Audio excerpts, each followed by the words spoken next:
Baby shower planning is still underway. And as a result, I needed a large centerpiece for my tabletops. So I decided to create this really big Ferris wheel style centerpiece using the inner boxes of the larger boxes that I used in the previous video. I'm going to show you how to make it. If you're ready, I'm ready. Let's get to it.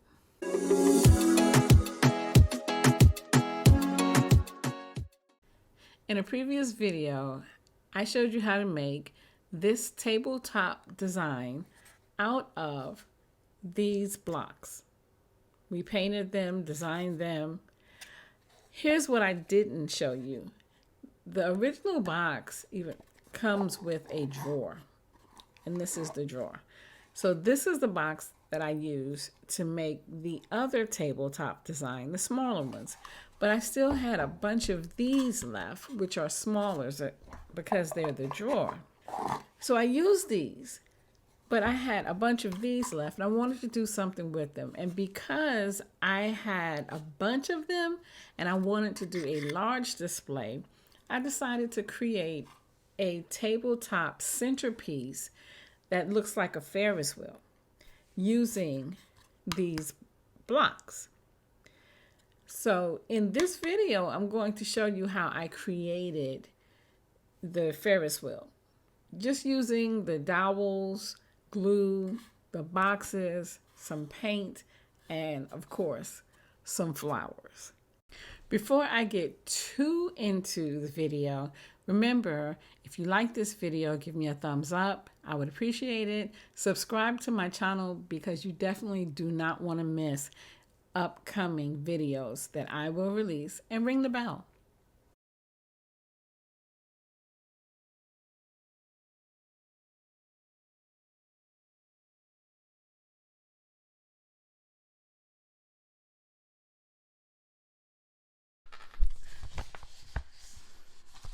So my block lettering is all cut out, and now I have to weed it. I always like the way it looks after you pull this first layer off. So I'm going to go ahead and weed it. I'm going to speed up this process, and I like to take this first layer off, and then you can actually start seeing. My letters are all weeded now, and I've also, and I forgot to mention that the vinyl that I'm using is the Cricut permanent vinyl holographic blue. That's what I'm using, the Cricut permanent vinyl holographic blue. I've already finished weeding, as you can see, and this is what the letters look like. That's going to go on the side of the block. I've also put the transfer tape on them.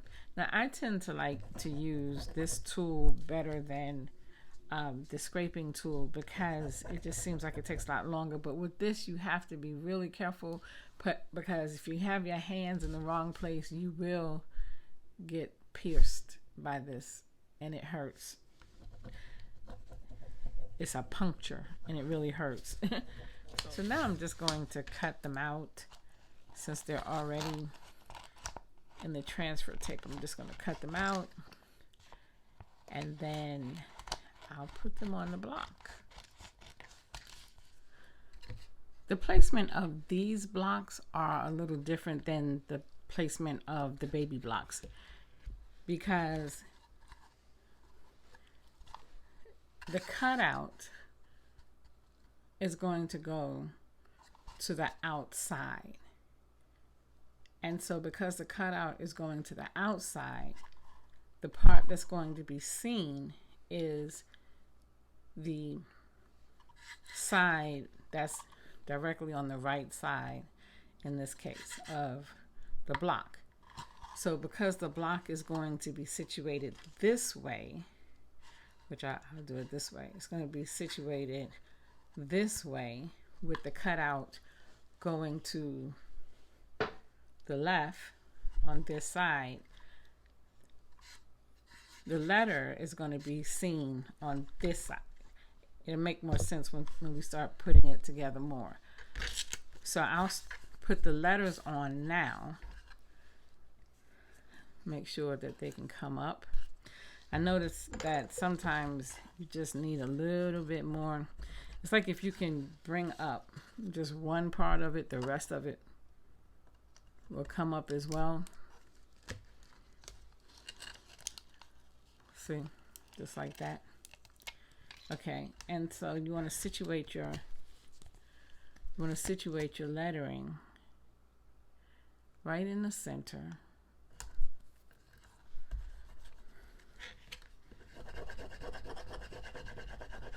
Use your scraping tool, and then you want to bring it up. Bring the top cover up, and there you go. You have your block, your letter on your block.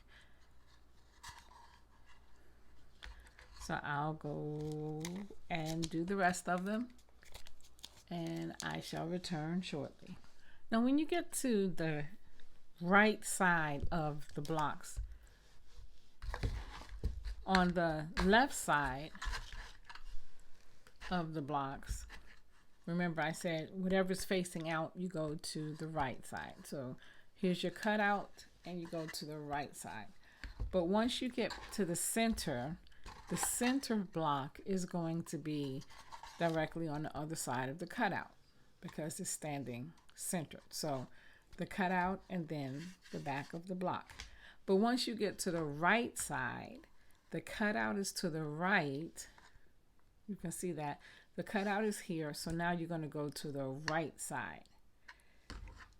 Now you're going to go to the right side. So the cutout is here and you're going to put everything, well, it's right on my side, I'm sorry.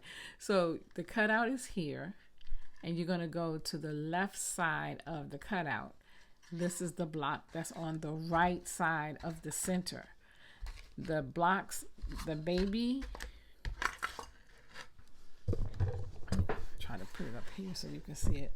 The baby that's on the left side of the center, the cutouts are on the center. The lettering is to the right side of the block. When you get to the center block, the lettering is the direct back opposite of the center cutout center. Okay, then everything on the right side now has the cutout here, which is going to be to the right, and then you're going to put your lettering on the left side of the block.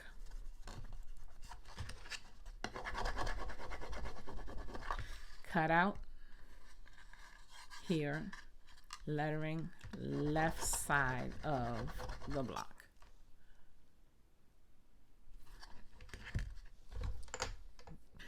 So now all of the blocks are painted, decorated, painted and decorated. Now for the next step, putting them onto the dowels. Okay, so while I'm waiting for my glue gun to heat up, I want to show you how I am going to start to assemble these boxes. So the boxes are going to be glued to the dowels, and it's going to be on the other side of the opening, which is, in this case, is the butterfly, so it's going to be on this side. I want it centered. So in order to center it, I've created this, my own little ruler, and this is how I do it. So I took a piece of paper, the size of the block. Then I snipped a little piece at the end. And then when you open it, it fits the block. And the only thing you have to do is just put a little mark like that. And then now you know where to put your dowel.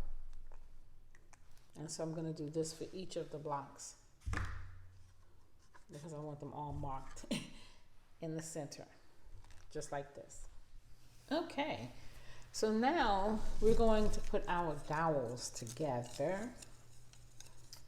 Yep, see, it's 4 of them. I've already painted them this very beautiful color blue.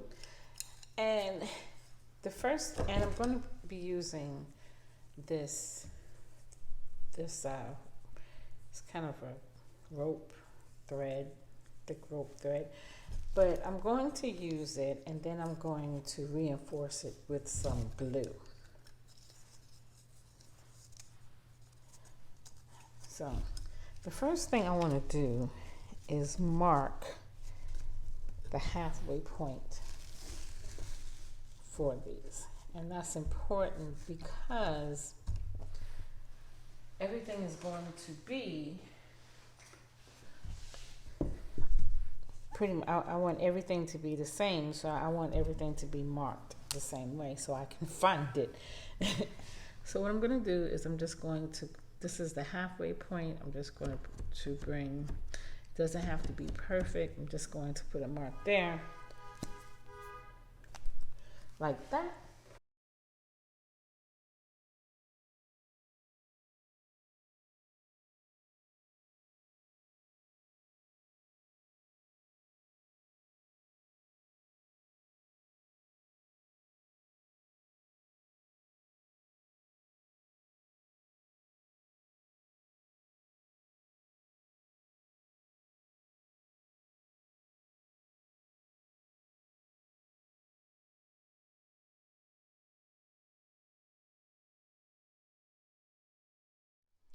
Now that my glue is hot, I'm just going to put some glue right in the center here, just to reinforce. And notice that this is going to be, this line here, this dowel in the center is going to be my base. This is the one that I'm going to stick into the base block, which is going to be this one. It's going to be a little bit difficult to actually show you and put these blocks on, because once you glue the block and the dowel together, you have to hold it. And so I don't want to have to hold it for 5 minutes while it starts to cure in the video. So I'll just show you what I'm doing. I'm going to put some glue here, right at this dot, and then I'm going to put a little bit of glue on the dowel. I'm going to hold it together for about 5 minutes. And you're going to have to do the same thing for each of them. You're going to have to hold it together for about 5 minutes until it starts to actually cure. Now, what I suggest doing is start from the bottom, these two, and you want to do them 2 by 2. So you would put the block on the first one on this side and the block on this side. And then you want to stand it up in your foundation, or position it in a way so that it's being held up, propped up on each side. This way, if you do it this way, it can cure. You're going to come back in a few hours. You want to make sure, you want to definitely make sure that it's standing on its own, and you want to be careful, and then you want to come through and then do the next 2 sides, which is going to be the center beam, right? Do the same thing, hold it on each, do each one individually, hold it, and then prop it up so that it could cure. And then in a couple more hours, you come back and you do the same thing for the two. And then you're gonna put the final one on the top, and then let it just sit overnight and don't touch it. Just let it sit. Okay, so now we have everything, all of the blocks are glued to the dowels, as you can see, and I just rigged them up so that they can set properly any way I could. I'm going to leave this overnight, and then tomorrow they should be all dry and I could stand it up and then move to the next phase, which is adding the styrofoam and the flowers. Okay, so if you find that your styrofoam at the base, like if you find that your base is a little bit of wobbly or it's a little loose from handling it, just add a little bit more glue to it. That's all you need, just a little bit more glue. Now I have some to decorate it, which is again the best part. I have some a variety of flowers. I've got some of these yellow ones, these blue tulips, lavender tulips, and because I want this one, so the baby shower that I'm creating this for is of course a blue theme. It's for a boy and everything. If you looked at my other videos on the baby blocks and the note cards, everything is just blue, and so I wanted to freshen it up just a little bit. So I thought the purple, lavender, and the yellow would be a nice, just a nice change, a nice pop of color. So I'm going to use these. Okay, and so here you have it, all flowered up and everything. Notice I put the circles here so that you don't see what's on the inside, the glue and the rope and everything. But just to give you an idea, here you can put any color paper. You'll see on the other side, you can put any color paper here to mask this ball. Like I did here. See, let's put a piece of paper here that masks the ball, the styrofoam ball. And this is what it looks like when it's done. You could put any flower that you want. You can use any color that you want. You can add the circle here. I'm probably going to put something like "Oh Baby," or when we learn the baby's name, put it here, or just something if you want, or you don't have to. Everything does not have to be decorated. And this is what it looks like on both sides.